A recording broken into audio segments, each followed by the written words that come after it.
agora o programa Boi Forte aqui no seu canal AgroMais, o poder da agroinformação. A gente vai falar sobre a pecuária de leite. Eu tenho no estúdio comigo a doutora Isabel Ferreira. Ela é pesquisadora da Embrapa Cerrados e vai falar sobre o projeto de integração da pecuária com a agricultura, com a floresta e muitas outras alternativas bastante equilibradas e saudáveis para o meio ambiente, para o produtor, para o gado, que são viáveis, rentáveis e que valem muito a pena serem aplicadas hoje em dia. Seja bem-vinda. Muito obrigada pela sua participação, doutora. Obrigada. A gente agradece a oportunidade de estar divulgando um pouco mais o nosso trabalho. A gente tem trabalhado desde 2016 planejando e efetivamente mensurando esse experimento de 2017 até hoje, 2020. Temos resultados parciais de 3 anos que a gente está vendo a viabilidade desse sistema e como ele pode ser aplicado nas propriedades, principalmente que produzem leite a pasto, né? Mais indicado para os produtores de leite a pasto, que é a grande maioria dos pequenos e médios produtores no grande Brasil Central, aqui no bioma cerrado, é a produção a pasto de animais zebuínos, giro e girolamo. Vamos então começar contando a história da produção dessa pesquisa. Como que vocês decidiram integrar todas essas possibilidades de plantio e de produção do gado leiteiro, essa integração, quais são os benefícios dela, como que tudo foi iniciado lá na Embrapa Cerrados? Sim, o nosso centro ele é de tecnologia, de transferência de tecnologias do zebu leiteiro, fica na região da Ponte Alta do Gama, e já vinham fazendo várias iniciativas. Eu nem fazia parte ainda do quadro da empresa, quando os colegas já planejaram essa instalação e planejar e mensurar esses experimentos para depois aplicar ao produtor, né? Para ver o que dá certo, o que dá errado. A gente até tem o direito de errar nas nossas pesquisas, mas para o produtor não. Então o intuito é esse e foi planejado desde 2006. Em 2016 foi plantado sorgo, que é uma cultura agrícola, junto com os eucaliptos, isso em 2013, desculpa. Então os eucaliptos hoje estão com 8 anos de idade e a partir daí foi fazendo o ciclo. Agricultura, depois veio o plantio da gramínea, enquanto os eucaliptos cresciam. E nessa fase entrou os bovinos para fazer o pastejo e só depois de 4 anos que a gente começou a fazer a mensuração do experimento. Então, antes de iniciar esse experimento, a gente plantou soja. A gente tem uma área com as árvores em renques a cada 25 metros, a distância entre uma linha e outra das árvores. Essas árvores foram plantadas uma distância a cada 1,5 metro entre árvores, o que dá aí 260 árvores por hectare, densidade, né? E após 4, 5 anos, a gente realizou um desbaste de metade dessas árvores para promover maior incidência de luz e maior crescimento do capim. Eu pulei uma etapa. Em 2014, era o plantio de capim. Na sequência, a gente teve o plantio da soja, em 2016, nas 2 áreas, essa que a gente trabalha o componente florestal e a outra área que é o controle, que a integração lavoura-pecuária, e nesses 2 ambientes foi plantado soja e depois a implantação do capim. E só depois que entraram as vacas leiteiras que a gente começou a fazer a mensuração. Então essa integração, ela pode ser feita de diversas formas. A integração lavoura-pecuária, então você vai plantar os grãos e em conjunto com esse grão você pode fazer a semeadura da gramínea e depois vem os bovinos para pastejar, tanto bovinos de corte quanto leite. Podem também fazer o silvopastoril, que é o plantio da pastagem com as árvores, ou pode ser completo, lavoura, pecuária e floresta. É o que a gente fez, só que ele é ao longo do tempo, não dá para fazer, a gente chama em sucessão. Então você vem com os grãos, depois vem a pastagem, concomitante com as aves, e depois vem os animais. Então é essa forma que você usa a mesma área e aproveita, otimiza os recursos, solo, água, todos os recursos do ambiente, favorece muito a recuperação de pastagem degradada, aumenta a produção por área, né? Então, são as vantagens desse sistema, a ciclagem de nutrientes, maior teor de nutrientes, maior quantidade de matéria orgânica na área. Todo esse sistema de integração favorece isso. E como que o gado reage a esse tipo de integração e principalmente o gado leiteiro, que é o utilizado na pesquisa que vocês realizam na Embrapa Cerrados? Sim, na nossa pesquisa a gente mediu tanto a produção de leite, o comportamento dos animais, a parte de fisiologia e a parte de reprodução. Na parte de produção de leite, a gente tinha vacas GIR e girolandas nesse ambiente durante os 3 anos de estudo. E o que a gente mensurou? Que as vacas de leiteiro, durante todo o tempo, produziram 22% a mais de leite. Isso a produção individual. As que estavam sob sombra, a gente tinha o controle sob sol, sem nenhuma árvore no piquete. Então, na parte de produção de leite tem uma maior produção, cerca de 22%. Na parte do comportamento, essas vacas elas ruminam mais, estão sob sombra. Isso a gente chama um indicador de bem-estar animal muito grande. Então, a gente mensurou lá o tempo que ela permanece ruminando, dá 32% a mais. Isso ela vai fazer o quê? Ela vai diminuir o tamanho da partícula da forragem que ela está ingerindo. Isso deixa essa partícula mais disponível para os micro-organismos do rumen, disponibilizar os nutrientes para o animal e, consequentemente, tem mais benefícios, produz mais saliva, tudo isso favorece a maior produção de leite, que é o final que a gente deseja, né? Então, para o lado da produção, do comportamento, é muito bom. E na prática, os pecuaristas de todo o país, eles podem utilizar essa integração, ou os pecuaristas de gado leiteiro, né, que é voltado para o gado leiteiro, ou tem alguma especificidade de região, numa determinada parte do país é possível ou não é possível isso ser feito? Como que nós podemos auxiliar esse pecuarista a colocar essas instruções, essas orientações de vocês em prática e ter bons resultados? Bom, é possível realizar, mas a gente sempre diz aos pecuaristas que tem que fazer uma análise de mercado, principalmente do componente florestal, que tem regiões que tem muita demanda para o eucalipto, outros usam teca, depende da espécie, além de ter a demanda do mercado, se adaptar à sua região. Por exemplo, na região mais central de Minas Gerais, tem uma demanda grande de eucalipto, porque tem siderúrgicas, eles usam, é uma árvore de múltiplos usos, né, para madeira, para lenha, para carvão, para o valor mais agregado como móveis.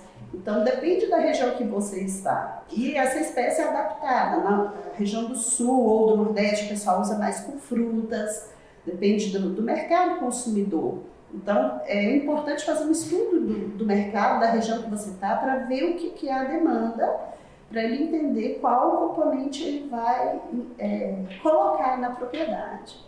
Então, é a primeira dica, né? Ver essa demanda. O porquê que a gente trabalha mais com o eucalipto? Porque é uma espécie que a implantação inicial dele é rápida, ele cresce rápido, não é lenta, não demora, tem que ter cuidados como o controle de formigas, que é um parâmetro que tem que ter cuidado, porque... Elas se manifestam em muitos momentos? Elas cortam as folhas das mudas, né, e inviabiliza a implantação. Tem que fazer um planejamento, um controle prévio, e por isso a gente trabalha mais com o eucalipto, porque ele é uma rápida implantação inicial e muito múltiplos usos. Doutora, há 3 anos vocês estão realizando essa pesquisa de integração floresta, pecuária na Embrapa Cerrados e com certeza já tem resultados bastante expressivos até agora. Você pode falar para a gente quais são esses resultados e também como é a relação de vocês com os pecuaristas? Tem pessoas que vão lá na fazenda conhecer, já têm aprendido com vocês e implementado nas suas áreas, nas suas fazendas? Sim, a fazenda ela é um centro de transferência de tecnologia da Embrapa. Então a gente realiza dias de campo, onde o produtor vai fazer a visita e vê o sistema de produção, conhece parte dos resultados, não só produtores, como técnicos, extensionistas, né, o pessoal da Zemater, do Senar, a gente faz treinamento de um programa do Senar. E isso, acho que viabiliza e motiva, né? Bem motivacional, o pessoal dá um feedback bem interessante para a gente quando faz as visitas. Os principais resultados que a gente tem pontuado e obtido até agora é a produção de leite individual, que a gente tem vacas girigirolando nesse espaço. As vacas de leiteiro produziram 22% a mais de leite. A produção por área, que é quilos de leite por hectare ano, que a gente calcula em cima da superfície forrageira. Então, em cada tratamento desse, em cada ambiente, eu tenho 8 hectares no pleno sol e 8 hectares com as árvores. São os 2 ambientes que eu mensuro todos esses dados. Além dos 2 hectares destinados a cada área para fazer a silagem. Então, no período seco, o pasto não atende à exigência nutricional da vaca. A gente tem que complementar com um volumoso de qualidade. A gente faz a silagem de milho. Então, nesses 10 hectares para cada tratamento, a gente tem uma produção no pleno sol, de 8.800 quilos de leite hectare ano e, no caso da área de ILPF, 9.500 aproximadamente. 9.500 quilos de leite hectare. Isso dá em torno de 7% a mais de produção de leite por área. É um indicador que a gente considera uma propriedade de médio nível tecnológico, então se adequa tanto para o pequeno quanto o médio produtor, que é possível adotar, e é uma rentabilidade boa, esses em torno de 9.000 quilos de leite, 9.500 quilos de leite por hectare ano. No caso da composição do leite, a gente teve 6% a mais de sólidos, então a gente mede gordura, proteína, lactose, esses sólidos, principalmente a proteína e a lactose, que aumenta o rendimento do leite, é um fator importante principalmente para quem faz queijos, né? E no caso do pasto, a gente viu muita diferença, mais qualidade do pasto. Então, o capim que fica sob sombra, ele aumentou o teor de proteína em 30%. Isso é bastante impactante no sistema como um todo, que para ajustar os níveis da dieta das vacas, facilita bastante, o produtor pode até economizar em concentrado, que ele usa a base de milho e soja, quando de uma situação que melhora o teor de proteína da pastagem. No caso do produção de leite, a gente teve esse aumento de 22% da pastagem, da temperatura dos animais. Foi cerca de 3% a menos, isso dá 1 a 1,5 grau a menos das vacas que estão sob sombra em relação às que estão sob sol. A reprodução também foi bastante impactante. A gente melhorou muito a qualidade dos gametas ou ovócitos das vacas que ficam sob sombra e produziu 4 vezes mais embriões. Então, as vacas sob sombra, principalmente no período mais quente do ano, isso impacta bem as regiões com muito calor, nessa parte da reprodução, elas produziram 4 vezes mais embriões as que estavam sob sombra. Então, a gente vê, tem centrais de transferência de embrião que até comercializam embriões, exportam, que já estão usando sistemas silvopastoris com sombra para essas vacas que são as doadoras de embrião. Então, o pessoal tem adotado, né, esse sistema para beneficiar tanto a produção quanto a reprodução. Isso se aplica também, tem colegas da Embrapa em outras unidades trabalhando com gado de corte. Então, os efeitos na reprodução também são perceptíveis, principalmente na qualidade dos embriões e nas taxas de prenhez. A gente tem, os colegas de outras unidades também têm identificado esse efeito positivo da sonda. Interessante, então, essa pesquisa ela vale tanto com o gado leiteiro quanto de corte. Aqui especificamente na fazenda onde você trabalha é o gado leiteiro, mas em outras regiões do país tem dado muito certo essa experiência com o gado de corte. Sim, tem dado muito certo também com outras raças também, não só as que a gente estuda. Você tinha questionado sobre como que o produtor adota. Então, isso, a relação de vocês com o produtor, a transferência de tecnologia. Isso, a questão dos técnicos da Emater e do Senar, a gente trabalha com eles assistindo, ouvindo como está sendo conduzido, e tem programas que esses técnicos vão tentar implementar e sensibilizar para que o produtor adote a tecnologia e adapte a cada região, né?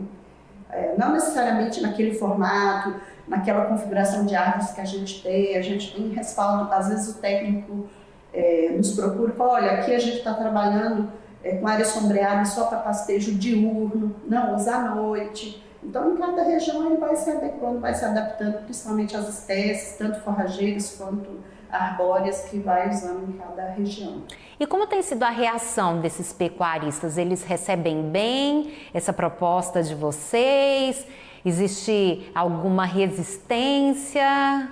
Qual é o comportamento da maioria? As visitas eles recebem bem, principalmente a questão do pasto, né? Quando eles chegam, veem um pasto verde, quando a gente fala que tem mais proteína, eles realmente, é o famoso São Tomé, ver para crer, eles realmente são bem receptivos à qualidade da pastagem. A resistência maior é com a espécie de eucalipto. A maioria sempre pergunta: mas a Embrapa não indica outras espécies de árvores, né? É o que eu comentei, depende da região, do mercado, né? Então, acho que a resistência maior está na questão do eucalipto, mas tem outras iniciativas muito interessantes, com árvores de maior valor agregado e que podem estar trabalhando também com fruteiras, né? Então, a gente aborda dessa forma. Tem umas pesquisas também, pesquisadores da Embrapa que têm trabalhado com nativas, para focar principalmente para o bioma cerrado, usando pequi, usando outras espécies nativas. E para o produtor que decide fazer essa integração, é muito caro? Como é em relação a investimento? Cabe no bolso do pequeno, médio e grande produtor? Então, inicialmente, para quem, por exemplo, não faz uma reforma de pastagem, bem resistente, hoje o retorno, o lucro do produtor, a margem de lucro dele está muito baixa, né? Então, é bem difícil, mas tem os planos governamentais de empréstimos, né, que tem bons, a longo prazo, consegue, desde que ele tenha toda a documentação, ele consegue fazer um plano para pequeno produtor, associado ao Pronaf, associado à integração lavoura-pecuária, que tem o programa ABC e o plano ABC. São os dois que abarcam essa opção de investimento, se ele não dispõe de capital para fazer o investimento inicial. Tem um programa governamental que abriga e ajuda nesse sentido. Como recursos próprios, qual é a dica? Às vezes o produtor é muito resistente. Eu não quero pegar um financiamento bancário. Então, o que é a nossa dica? Começa de pouquinho, né? Não vai fazer na fazenda toda. Então, ele começa ali com 1 hectare, no outro ano faz mais 2. Então, ele escolhe uma área da propriedade que está próxima à sala de ordenha, para ele fazer a sombra no período do dia. Às vezes não precisa utilizar as linhas como a gente faz a cada 25 metros. Ele pode fazer um sombreamento no entorno da cerca dos piquetes. Essa sombra serve a 2 piquetes. Então, assim, ele pode adaptar em função da condição financeira que ele tem no início. Se o objetivo é só fornecer sombra e ter uma boa condição ambiental para as vacas, né? Tem que ver o objetivo do produtor. Aí se ele quer também vender madeira, aí ele tem que intensificar com uma quantidade maior de árvores. Então tem que fazer análise de mercado, ver o objetivo do produtor, se ele é só pecuarista, se ele também faz agricultura, se o foco dele também é produzir grãos, os grãos para alimentar os animais na seca, por exemplo, para fazenda ser autossuficiente em alimento. Isso é muito importante, eu acho que é uma das principais vantagens dos sistemas integrados, é dar autossuficiência em alimento para o produtor. Porque nesse período que a gente está começando agora, mês de junho, julho, que é seco, o pasto não fornece a exigência nutricional da vaca. Então o produtor tem que lançar mão de forragem conservada. E a maioria não se planeja com a quantidade suficiente. Então lá para setembro, outubro, começa às vezes faltar alimento. E os sistemas integrados, como proporciona a ensilagem, conservar volumoso, fazer feno, isso resolve bastante o problema de falta de alimento na seca. Então é uma grande vantagem que agrega fazendo dessa forma.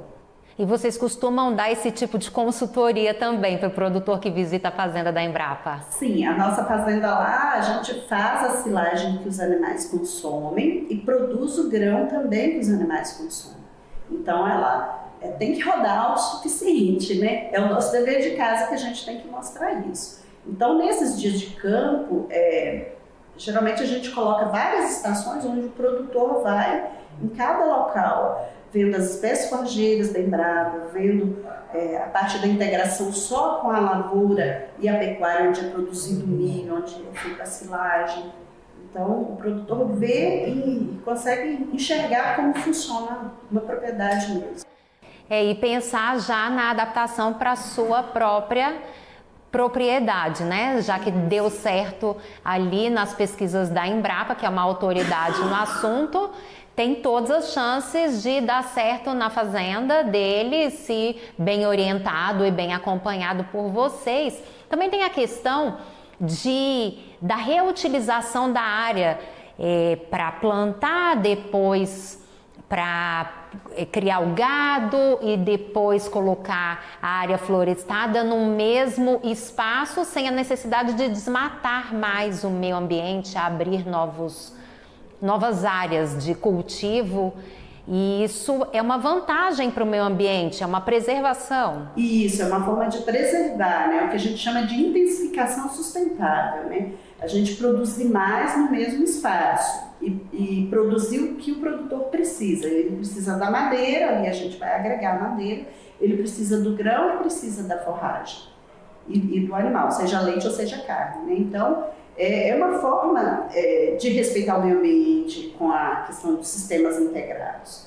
E além da mitigação dos gases de efeito estufa, que é outra temática aí do aquecimento global, né? Então, com a presença de árvores, a gente consegue equilibrar esse balanço de nutrientes e mitigar as emissões dos animais. Além de impedir que mais áreas sejam desmatadas, porque você vai estar produzindo madeira para atender a necessidade humana aí, que tem demanda, né? Tem que atender. E preservar o que é nativo, né? Trabalhar nas florestas plantadas. Isso é bem equilibrado e urgente nesse atual momento que nós vivemos, né, de desmatamentos na Amazônia, no Pantanal, em várias regiões do nosso país, e discussões de investidores estrangeiros, da nossa política, o que a gente puder fazer desmatando o mínimo possível é bem inteligente e equilibrado. Isso. A Embrapa já trabalha há bastante tempo, né, com esse conceito. Eu acho que a gente só tem que reforçar, comunicar melhor nossos resultados para mostrar que a gente consegue fazer uma intensificação sustentável e preservar os nossos recursos naturais, o bioma Amazônia, Mata Atlântica, e ainda a parte do cerrado também, né, que precisa também de preservação. Então é possível conciliar intensificando o que a gente já tem. E principalmente pensando em pastagens degradadas, que elas diminuem muito a produção de leite e carne. Então se a gente faz uma integração lavoura-pecuária em uma pastagem degradada, a gente produz grãos e ao mesmo tempo a pastagem e melhora muito a qualidade do solo. Uma forma de conservar, intensificar de forma bem sustentável, e a gente não degrada o meio ambiente, não precisa expandir para novas áreas. É uma tecnologia fantástica que a gente tem na mão. Falta comunicar melhor, né, com o nosso público interno, o produtor, para entender e começar a aplicar em sempre maior escala. Muitos já aplicam, mas a gente tem que trazer mais produtores para realizar e adotar essas tecnologias e comunicar com o público externo, mostrando, ó, a gente tem essa tecnologia, nós temos condições de trabalhar dessa forma. Tantos produtores já adotam, né? Nós estamos em busca de mais produtores para trabalhar de forma intensificada e sustentável. E essa entrevista é prova disso. Estamos comunicando a milhares de pessoas e produtores rurais também esse projeto com excelentes resultados. E muito obrigada pela participação, por nos ensinar tanto acerca desse tipo de projeto de integração pecuária com floresta, com agricultura. E quem quiser mais informações, quiser pesquisar um pouco mais a fundo, pode procurar dados em quais canais de comunicação da Embrapa? No site da Embrapa Cerrados, nesse período de pandemia, né, a gente tem várias publicações que podem ser baixadas, né?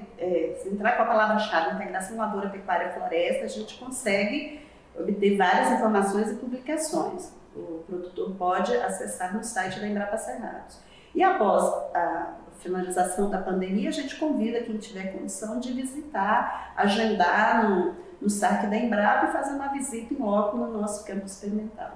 Muito obrigada, então, pela participação. As portas estão abertas, volte quando quiser. E você que nos acompanha aqui no canal AgroMais, esse foi o programa Boi Forte.